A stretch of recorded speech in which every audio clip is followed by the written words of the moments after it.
Ici, c'est PK 18, zone PK 10 plutôt, zone Sekagrico. Le 18 janvier passé, l'huissier Bankole Hortense, accompagné du commissaire de paix, à la tête d'une équipe de policiers, une horde de policiers, ils sont venus démolir nos maisons, comme vous pouvez constater.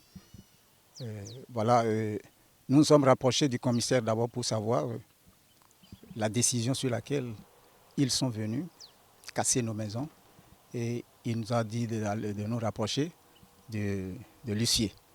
Bon, les jeunes se sont portés dans le cabinet de l'huissier, et l'huissier a dit qu'il n'y a pas de décision, d'aller poser cette question au procureur de la République.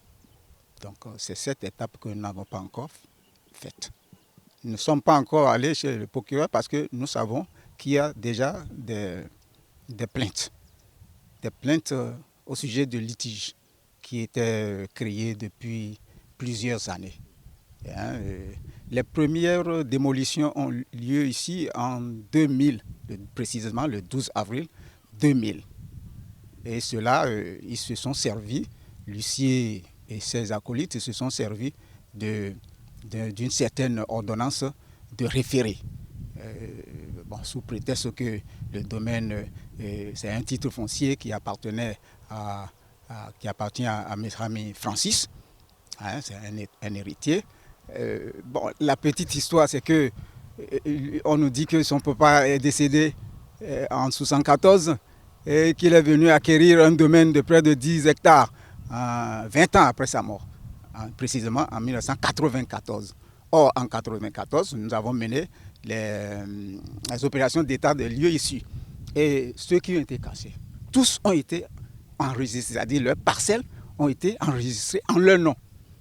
Et s'il y avait réellement un titre foncier, je crois qu'on devait circoncire le titre foncier et le faire savoir aux gens, le notifier aux gens, pour qu'ils sachent qu'ils s'étaient installés dans le domaine d'autrui. Mais ce n'était pas le cas. Donc, il y a des procès en cours jusqu'à maintenant.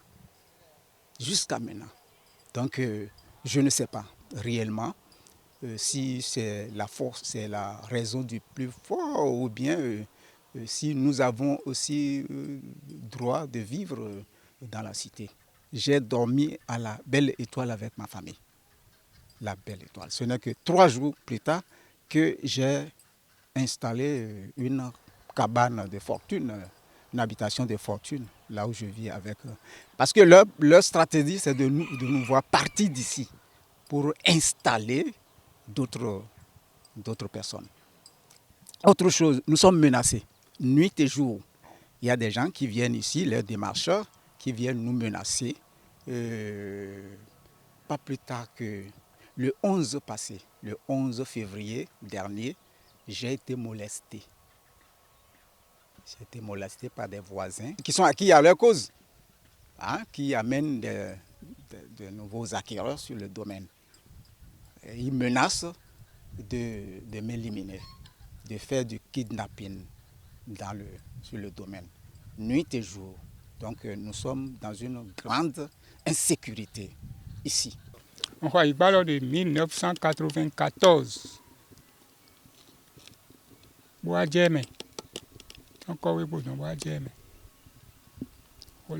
Convention d'acier.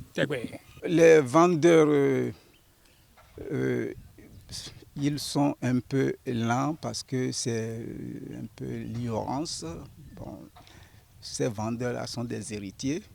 Mais la dernière action qu'ils ont menée, c'est de commettre un avocat qui a aussi initié des plaintes au tribunal de première instance. La suite, je ne sais pas parce que je ne pilote pas le dossier avec eux. C'est un faux dossier.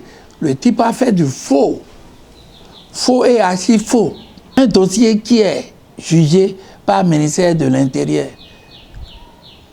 D'alors, au temps du PAPB, qui traitait tous les problèmes domaniaux en ce moment. il n'avait pas fait sortir un titre foncier. Il n'avait rien dit. Ce n'est qu'en 1994 qu'il a fait le titre foncier qui a dit que son papa, Paul Mehami, a acheté gré à gré. Gré à gré auprès du ministre des Finances de Soglo, Paul Dossou. Hein? Je me suis dit, mais comment? Depuis 1986 qu'on a commencé ce dossier, il a dit que son papa a titre foncier à tout.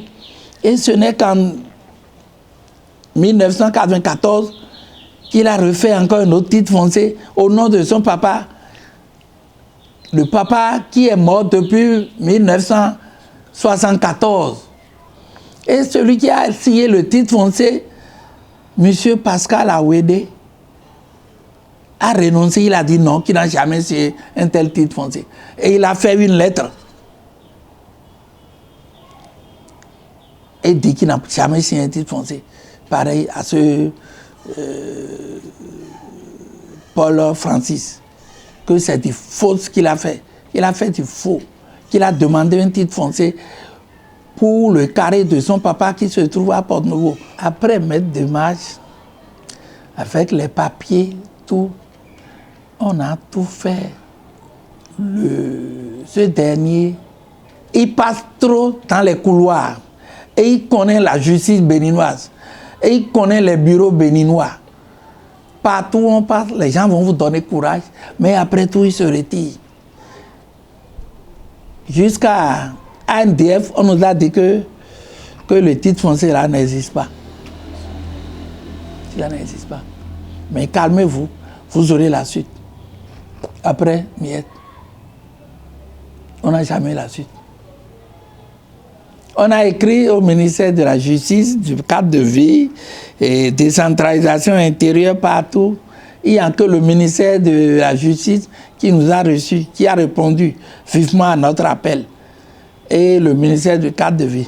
Vendredi 18 janvier passé, il a été cassé encore. Et quand il va, il n'existe aucun papier. Il a son huissier, une certaine Bankole Hortense, avec les gendarmes toujours seulement. On a couru partout. Il ne nous a jamais donné de résultats précis sur ce dossier. Quand tu vas, on dit après. Il reste des dossiers, il reste des choses à prendre. Parce qu'ils savent tous que c'est du faux.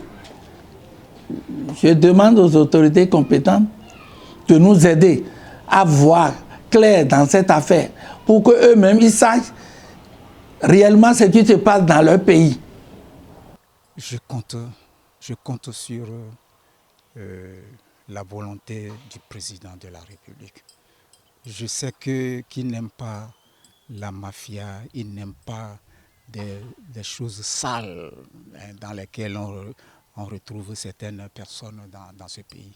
Et je suis confiant, je sais que le président va intervenir et faire établir la vérité dans ce dossier. Ou à Holo, bien Holo, mais tu as un Holo zon. Moi aussi, à l'ordi, aïe, tout en mitant, mais ma fille, c'est un homme après les numéros, mon filet voix. Alors, quand oui, c'est un